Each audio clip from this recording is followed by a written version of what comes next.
Good afternoon, friends. Today we will discuss about the cytology. What is the cytology? Cytology is a study of the cell. Cell की study को हम लोग क्या बोलते हैं? Cytology बोलते हैं. उसी से रिलेटेड अब हम लोग कुछ क्वेश्चन सॉल्व करेंगे. First question is who discovered the cell first time? Option A is Robert Brown, option B is Robert Hooke, option C is Antonie van Leeuwenhoek, option D is none of the above. Right answer is Robert Hooke. Robert Hooke ने सबसे पहले cork cell को जो है देखा था microscope में, और उनको एक बॉक्स की तरह दिखा था जिसको उन्होंने सेल का नाम दिया था.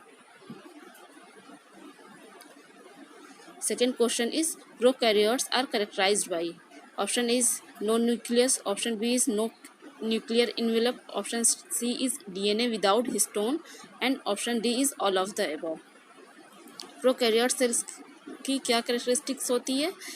उसमें न्यूक्लियस एब्सेंट होता है, उसमें न्यूक्लियर मेम्ब्रेन भी एब्सेंट होती है, और डीएनए प्रेजेंट होता है विदाउट हिस्टोन प्रोटीन.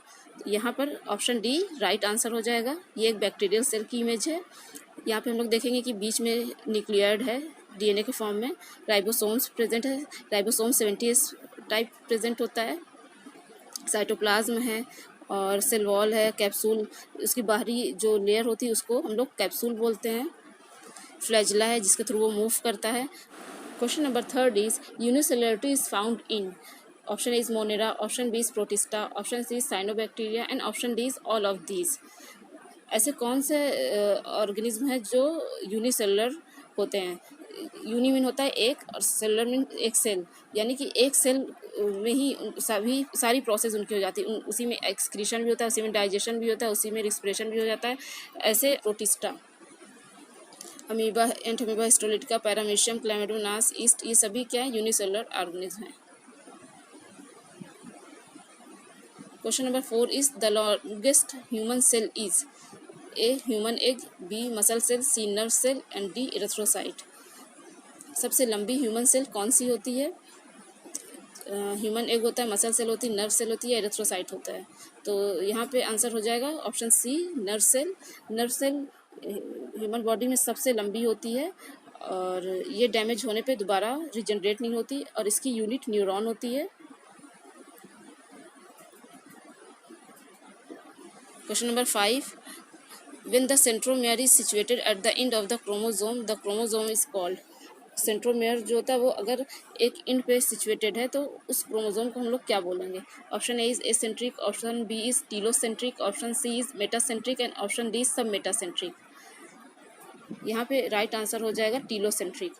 टीलोसेंट्रिक में क्या होता है कि सेंट्रोमेयर एकदम किनारे, या कह सकते हैं कि एकदम नीचे साइड में होता है, और एक्रोसेंट्रिक में थोड़ा सा ऊपर होगा, सब मेटासेंट्रिक में बीच से थोड़ा सा ऊपर, और मेटासेंट्रिक में बिल्कुल बीच में मिडिल में होगा.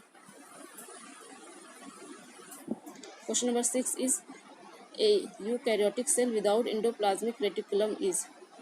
Option A is egg cell, option B is RBC of mammals, option C is WBC, and option D is none of the above.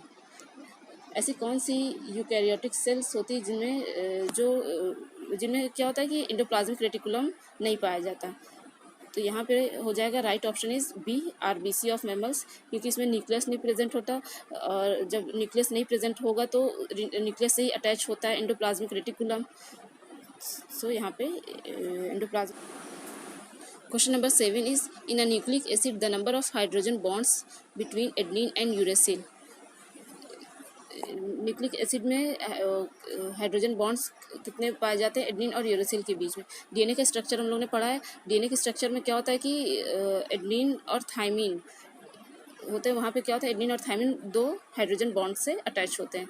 यहाँ पे एडेनिन एंड यूरेसिल यानी कि आरएनए की बात हो रही है, तो यहाँ पे भी एडेनिन और यूरेसिल के बीच 2 हाइड्रोजन बॉन्ड्स प्रेजेंट होंगे.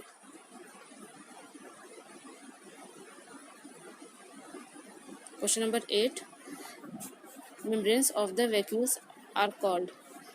वैक्यूल्स की मेम्ब्रेन क्या कहलाती है? Option A is cristae, option B is tonoplast, option C is cisternae, and option D is villi. Here the right answer is tonoplast. Vacuoles की membrane को हम लोग टोनोप्लास्ट बोलते हैं. Question 9 is the function of centrosome is. Centrosome का function क्या होता है?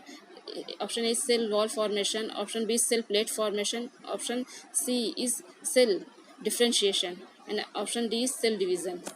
सेंट्रोसोम जो है सेल वॉल का फॉर्मेशन करता है या सेल प्लेट बनाता है सेल डिवीज़न के टाइम में, या सेल का डिफ्रेंशिएशन करता है या सेल डिवाइड करता है। तो यहाँ पे राइट ऑप्शन हो जाएगा B cell plate formation. Cell plate formation में सेंट्रोसोम हेल्प करता है।